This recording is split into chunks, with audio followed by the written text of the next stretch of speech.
네, 시장 이야기 시간으로 이어가 보도록 하겠습니다. 오늘 국내 증시, 미증시 반도체 기업들의 하락 속에서도 반도체 투톱이 강한 시세를 분출하고 있습니다. 시장의 변동성은 지금 극심한 가운데 삼성전자 현재 구간 31만 원 선 회복해주는 모습인데요. 우리 시장에 이렇게 변화무쌍한 가운데 우리가 어떻게 투자 전략을 세워야 되는지 관련된 이야기 나눠보도록 하겠습니다. 파이낸셜 리서치의 박철순 대표와 함께합니다. 안녕하세요. 네, 안녕하세요. 네, 반갑습니다. 간밤 미증시는 메타발 악재로 인해서 좀 투심이 크게 억눌린 모습이 나타났습니다. 국내 증시도 어제는 이 영향을 좀 받는 듯 하다가 오늘 같은 경우에는 또 반도체 기업들의 시세가 좀 나와주고 있는 모습인데요. 이렇게 변동성이 당분간 좀 지속될 것으로 봐야 될지 투자자들이 어떻게 좀 전망을 예측하면 좋을까요? 네, 여전히 뭐 코스피라든지 코스닥 같은 경우가 지금 변동성이 좀 큰 상황인데 네. 코스피 기준으로 봤을 때 사실 상당히 빠르게 좀 올라온 만큼 상당히 고가권에서 많은 시장 참여자들이 지금 차익 실현을 해야 되나라고 계속적으로 불안해하는 모습들이 있었습니다. 그 와중에 어제 이제 메타발 악재가 어떻게 보면은 시그널이 됐기 때문에 그걸로 인해서 투매가 나오고 반도체가 흔들리니까 시가총액이 가장 높은 섹터다 보니까 전반적으로 시장이 폭락을 좀 했었는데 먼저 그 메타발 관련된 악재에 대해서 말씀을 드리면 저는 개인적으로 이게 단기 노이즈도 아니고 오히려 저는 중장기로 봤을 때는 좋은 거라고 생각을 하고 있었거든요. 일단 지금 메타가 남는 이 AI 인프라를 통해서 클라우드 서비스를 하겠다라고 어제 언급을 했는데 그것 때문에 어떻게 보면은 그렇다면 이제 남는 인프라가 있다라는 거 아니냐. 그렇다면은 GPU라든지 이런 것들이 이제 덜 쓰고 이제 캐펙스를 줄이지 않을까 이런 우려감 때문에 반도체 수요가 줄 거라는 시장의 어떤 우려감이 반도체들의 어떤 변동성을 키웠다라고 볼 수가 있는 건데 실질적으로 문제가 되지 않는다라고 보고 있는 이유는 메타 같은 경우는 사실 올해 초부터 시작해서 이 클라우드 서비스를 하겠다라고 이미 전략을 제시를 했었고 그걸 이제 실행에 옮겼을 뿐입니다. 그리고 지난 4월에도 오히려 캐펙스를 줄이는 게 아니라 캐펙스를 늘리겠다라고 이미 시장에다가 언급을 해줬기 때문에 캐펙스를 줄이는 쪽으로 갈 수는 없을 것 같고요. 특히나 지금 결국은 수익을 만든다라는 거기 때문에 이 가지고 있던 AI 인프라를 통해서 수익을 만들고 여기서 나온 수익을 다시 재투자함으로써 어떻게 보면 선순환 구조를 만들겠다라는 전략으로도 해석할 수가 있다라고 생각이고요. 실질적으로 지금 모건 스탠리에서도 어제 나왔던 이야기가 뭐였냐면 지금 오히려 이 캐펙스 투자가 더 늘어날 수도 있을 것이다. 빅테크들이. 왜 그러냐면 메타 기준으로 봤을 때 지금 이 수익화를 시키고자 하는 이 클라우드 서비스에서 계속적으로 성장을 하기 위해서는 결과적으로는 올해뿐만 아니라 내년과 그리고 내후년에도 데이터 센터를 계속 증설을 할 수밖에 없다라는 거죠. 그래서 신사업까지 끌고 가기 위해서는 오히려 투자 금액은 더 늘 수 있다라고 보고 있는 거기 때문에 중장기적으로 오히려 GPU라든지 여기에 들어가는 우리나라가 잘하고 있는 거죠. 메모리 사업 같은 경우도 계속적으로 수요는 늘 수밖에 없는 그런 상황이다라고 보고 있는 거고요. 그래서 일단은 이번에 이 증시를 아주 크게 흔들었었던 이슈는 오히려 중장기로 봤을 때는 메모리가 강한 우리나라에게는 좋은 내용이었다라고 개인적으로 판단을 하고 있습니다. 그리고 이번에 변동성을 통해서 오히려 펀더멘탈은 강한데 지수가 좀 빠졌기 때문에 저평가 매력도 많이 부각이 되고 있다라고 보고 있는데 일단은 이번 주에 발표했었던 수출 지표를 봤을 때 총 수출 지표도 좋았고 반도체 지표도 굉장히 좋았었죠. 그래서 사실 반도체가 너무 주목을 받고 있지만 반도체를 제외해도 뭐 전력기기라든지 기타 여러 가지 뭐 화장품이라든지 많은 섹터들에서 성장률을 확인할 수가 있었습니다. 두 자리 이상 전년 동기 대비해서 성장했던 수출을 발표했던 기업들이 상당히 많았기 때문에 반도체를 제외하더라도 코스피 안에 상장되어 있는 기업들의 펀더멘털은 상당히 강하고 이익 추정치는 계속 상향 조정될 가능성이 있다라는 판단인데 오히려 고점 대비 많이 지금 코스피도 내려온 상황이기 때문에 저평가 매력이 많이 늘고 있다라는 판단입니다. 오늘 좀 많이 오르고 있긴 하지만 지금 이제 최근 조정으로 인해서 7배 정도까지 내려온 상황이거든요. 12개월 선행 PR을 봤을 때는 7배 수준까지 내려왔는데 우리나라의 과거 PR 선행 12개월 선행 PR을 보면 평균적으로 한 10.3배 정도에서 움직였었고 그리고 금융위기 때 같은 경우가 6.3배 정도, 6배 초반 정도에서 움직였습니다.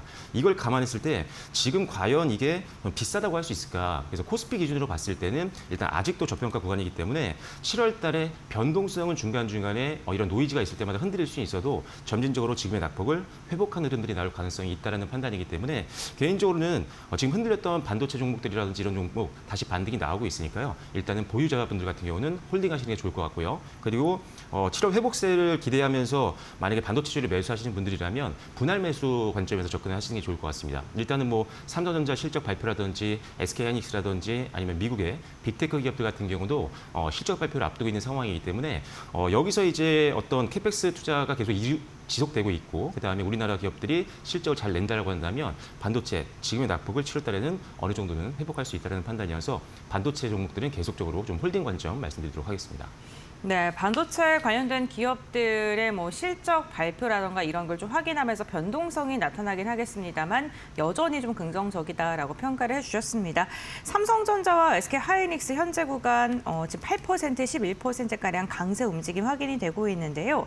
이 삼성전자 하이닉스 그러면 조정 시에 좀 담아내는 전략도 괜찮을까요? 어떻게 보세요? 네, 아직 오늘 사실 또 역대급 쏠림이 나오다 보니까 네. 급등이 나오고 있잖아요. 근데도 이번 주에 있었던 낙폭을 다 회복하지는 못했습니다. 그래서 분할 매수 관점에서 삼성전자와 SK하이닉스 둘 다 담아가는 전략이 필요하다고 보고 있고요.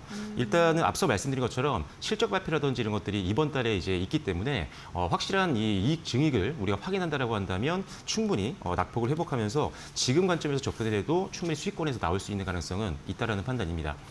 그리고 SK하이닉스와 삼성전자의 또 강점들을 우리가 계속적으로 확인해야 되는데 뭐 실적이 좋다라는 거는 너무나도 잘 알고 있는 사실이지만 일단 SK하이닉스의 추가적인 관점이 좀 뭐가 있냐면 최근에 이제 물론 SK하이닉스가 독보적인 HBM 시장에서 시장 점유율을 갖추고 있고 그러다 보니까 이익률도 상당히 앞서 있는 상황이지만 이건 뭐 다 알려진 상황이고요. 거기에 추가적으로 장기 공급 계약을 할 때 가격 상한선을 유일하게 지금 제거한 메모리 기업으로 지금 알려져 있습니다. 그러니까 원래 지금 장기 공급 계약이 가격이 만약에 떨어졌을 때도 하한선을 정해놨기 때문에 가격 하락의 어떤 리스크를 줄일 수 있는 장점도 있지만 약간 우려감이 뭐였냐면 반도체 가격이 올랐을 때 이거를 계약 조건에다가 넣을 수가 없는 상한선이 있었기 때문에 이게 조금 아쉬웠던 부분이었거든요. 그런데 이거를 SK하이닉스가 상한선을 제거하면서 만약에 현물 가격이 오른다라고 한다면 다시 계약 조건에다가 반영을 할 수가 있기 때문에 결과적으로는 가격이 올라가는 상승 사이클에서 수익을 계속적으로 늘려나갈 수 있는 구조로 지금 계약을 유일하게 바꿔놓았다는 장점을 갖고 있는 게 바로 SK하이닉스입니다.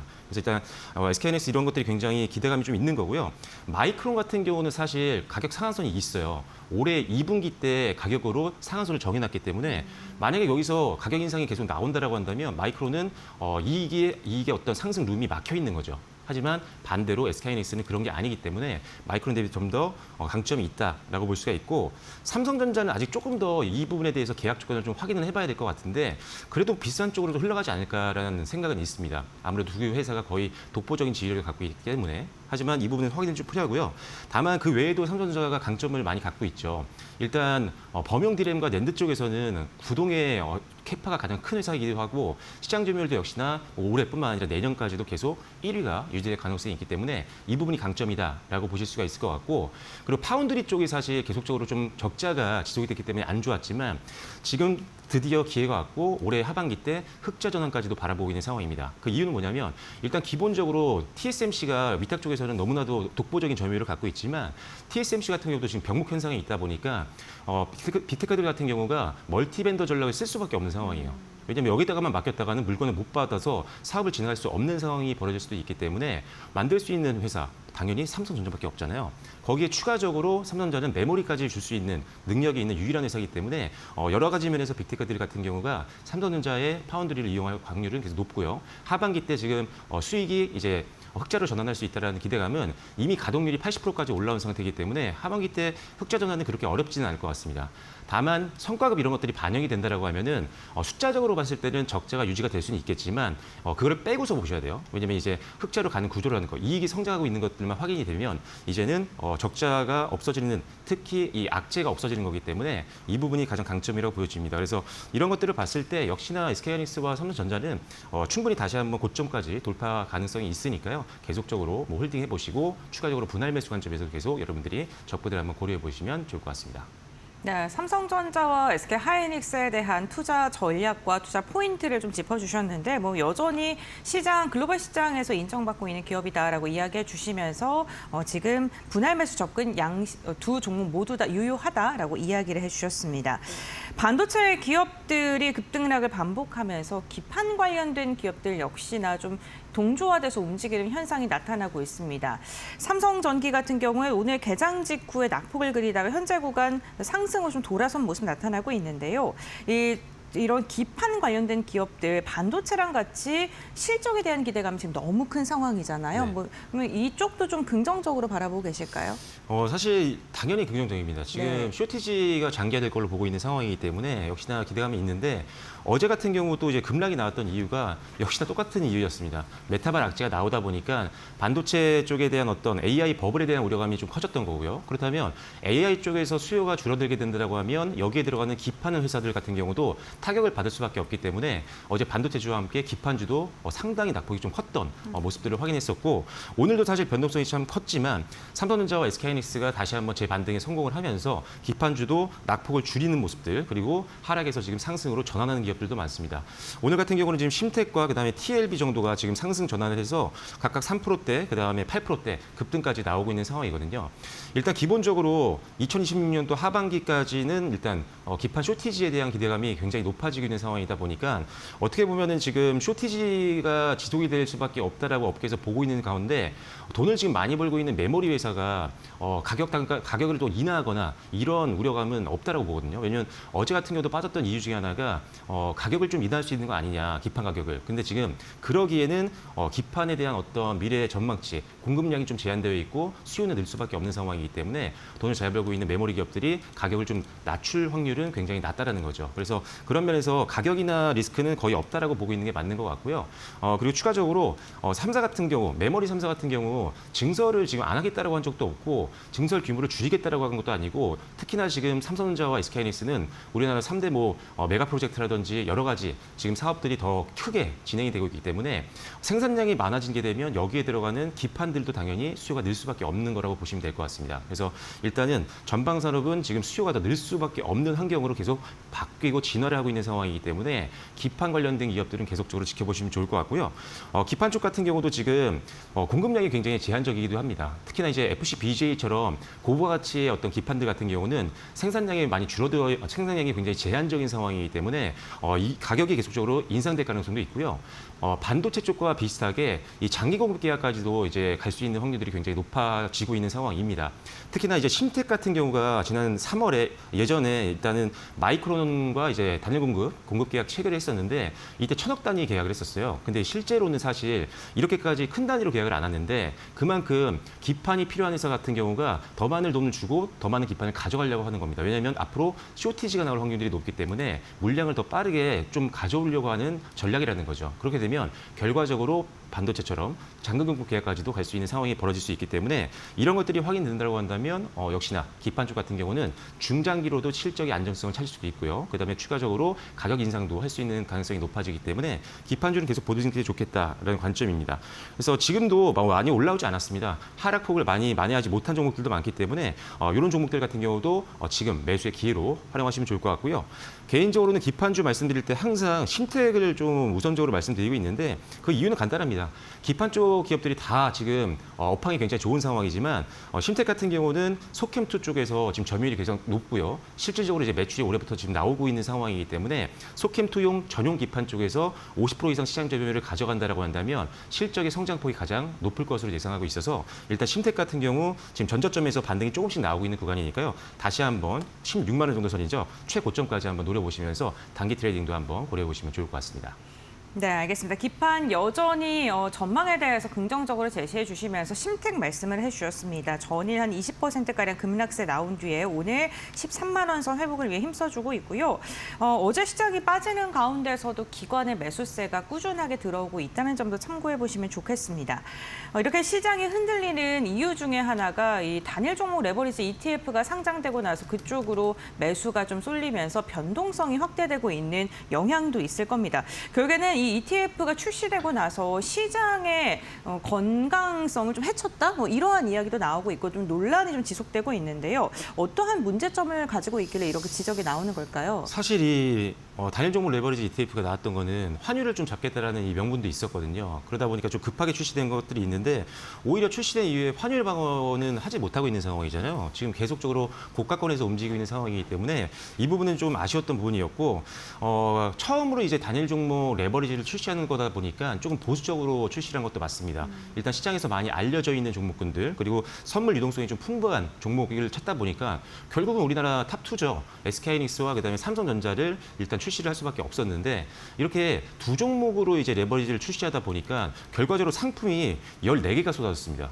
그러니까 계속적으로 이쪽으로 수급이 쏠릴 수밖에 없는 상황이 이번에 이 단일 종목 레버리지 만들면서 구조적으로 만들어진 거죠. 그러다 보니까 삼성전자라든지 SK하이닉스가 흔들릴 때마다 주가의 변동성이 너무나도 극대화되는 그런 상황이라고 보시면 되는데 아쉬웠던 부분들은 지금 반도체주를 일찌감치 좀 팔았던 분들 같은 경우 포모가 있었던 분들도 있었거든요. 그런데 그렇다면 2배짜리니까 이걸로 내가 못 챙겼던 수익을 좀 챙겨보겠다라는 심리도 좀 많이 있었어요. 그러다 보니까 개인 투자분들도 단일 종목 2배짜리 레버리지 상품을 많이 이제 매수를 많이 하셨었는데 문제는 이게 변동성이 생길 때 낙폭이 굉장히 크다라는 단점이 좀 있는 거죠. 그리고 횡보할 때는 오히려 수익이 안 나는 경우가 많다라는 거. 그래서 상품의 구조적인 어떤 문제들 때문에 일단 좀 손실을 보신 분들도 꽤 많다라고 보고 있는 상황입니다. 그래서 좀 그게 아쉬운데 미국 같은 경우는 사실 레버리지 상품들이 단일 종목이 굉장히 많거든요. 그래서 우리나라 같은 경우는 사실 삼성전자와 SK하이닉스뿐만 아니라 뭐 자동차의 현대자동차라든지 아니면 여러 가지 대기업들을 동시에 출시를 했다라고 한다면 수급이 좀 분산될 수 있는 가능성이 있어서 지금처럼 변동성이 좀 적었다고 생각을 합니다. 그래서 미국처럼 조금 단일 종목 레버리지 상품들을 늘리는 방법도 좀 고민을 좀 해보는 것도 방법이 되지 않을까라는 생각이고요. 그래서 사실 지금 상황에서 레버리지 종목들을 주식 초보자분들 같은 경우는 접근하는 건 좀 어렵다고 보고 있는 상황입니다. 왜냐하면 변동성이 너무 큰 상황이니까요. 다만 반도체 쪽에 관심이 있는 분들이라면 단일 종목 레버리지 ETF를 보는 게 아니라 오히려 지금 반도체 관련된 일반 ETF를 사시는 게 좋을 것 같아요.